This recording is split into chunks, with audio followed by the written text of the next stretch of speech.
জনপ্রিয় content creator Rakib Hasan আজকে ঢাকা শহীদ মিনারের ওইখানে গুলিবিদ্ধ হয়েছেন। এটা কতটুকু সত্য? আসলে কি ফ্যামিলি এন্টারটেইনমেন্টের কন্টেন্ট ক্রিয়েটর রাকিব হাসান গুলিবিদ্ধ হয়েছে নাকি অন্য কন্টেন্ট ক্রিয়েটর? চলুন একটু বিস্তারিত জেনে নেওয়া যাক।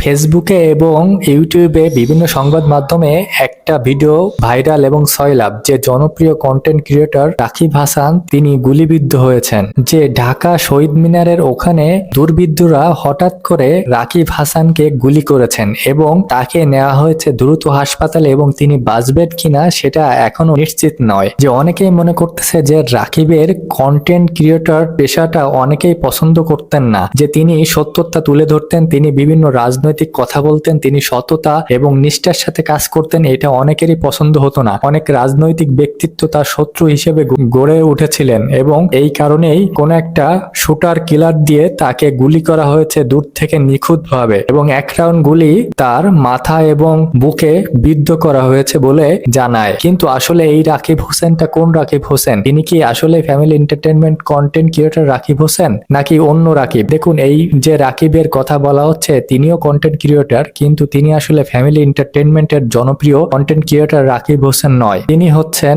গুলিবিদ্ধ নিহত মোহাম্মদ রাকিব। তার বাবার নাম তারিকুল ইসলাম খোকন এবং তাদের বাসা পুরান ঢাকার নিমতলী এলাকা। তবে এই কন্টেন্ট ক্রিয়েটর যাকে গুলি করা হয়েছে এবং যিনি মারা গিয়েছেন তিনি হচ্ছেন ফ্যামিলি এন্টারটেইনমেন্টের রাকিব না। ফ্যামিলি এন্টারটেইনমেন্টের রাকিব হোসেন তিনি পুরোপুরি সুস্থ আছেন এবং তিনি নিরাপদেই আছেন। তবে যে রাকিব হাসান মারা গেছেন তিনিও একজন কন্টেন্ট ক্রিয়েটর, কিন্তু ফ্যামিলি এন্টারটেইনমেন্টের না।